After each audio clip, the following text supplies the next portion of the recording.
These were 3-inch guns, the sign says.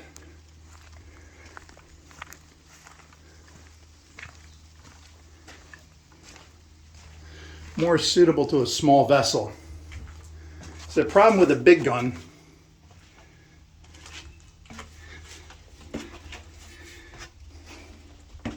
is it takes a long time to load.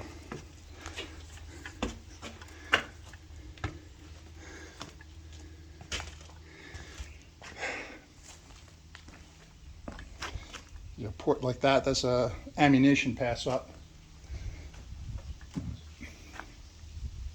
Could have smaller guns mounted here in these placements. Let's go up inside here and see what it says. Big old steel doors.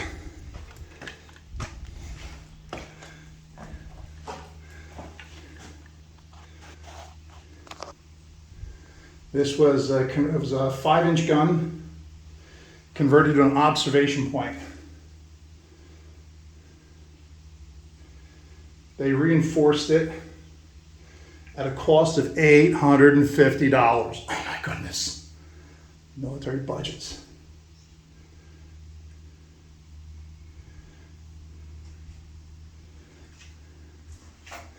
They use telephone communication that you could look out through here and see what's going on. Pretty impressive. Telephone communication. A little more to the right, a little more to the left.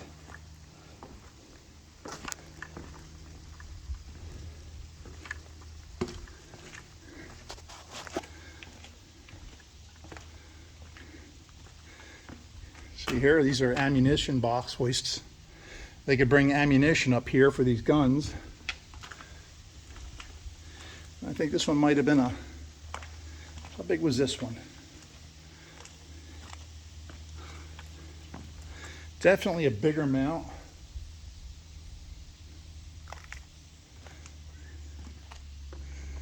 Probably a 5-inch gun mounted here. Can't see, they will pop up over the top and boom, get you.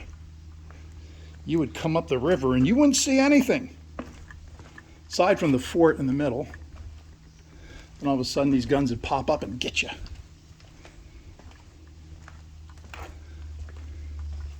Fortunately, we never needed this.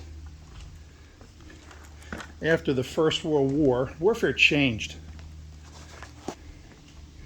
Now you have the rise of the airplane, where you can add air defense to your nation's protection. At the mouth of the Delaware Bay in Cape May was a 5-inch gun, and in Lewis, Delaware was a 5-inch gun, and those protected the river. There are picket boats,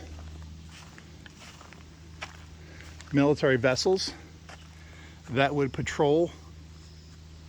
We had air power. There were air bases in Millville and Cape May and all up and down the New Jersey coast. Forts like this fell into misuse because you could parachute soldiers behind enemy lines, and forts no longer meant anything. We proved that at Normandy, where the Germans had defenses that make this look like a cardboard box, and we just punched through or went around them. They didn't stop us. So this is one of the last of the American-made forts, one of the last ones. Supplemented Fort Delaware in the Delaware River. We'll come back again and we'll do a little video around the rest of the base here. And I thank you for joining me and spending time for me, listening to me wheeze and huff as I walk up and down these steep, very steep steps. It's a little spot, Salem County, right on the Delaware Bay, the Delaware River, Fort Mott, one of the Army's hidden gems and the state's hidden gems. So I invite you to come on out and enjoy yourself. Bring a picnic lunch. There's a pavilion And there's also ferry shuttles to Fort Delaware. So you can go out there in the summertime, take the boat out and tour the fort. We're going to do that hopefully this year, get out to Fort Delaware and get a video up on the fort out there. Used to be a major Civil War prisoner of war camp at that fort out in the Delaware River. And I got a really great story to tell you about that. And we'll go out there, we'll see the POW shelter that they have reconstructed out there, see where they used to keep the prisoners, see this old Civil War area fort, which is, they have living historians in the summertime go out there and in full uniform, and they'll demonstrate firing the guns, and it's a great experience. Y'all take care. Methodist Dave out.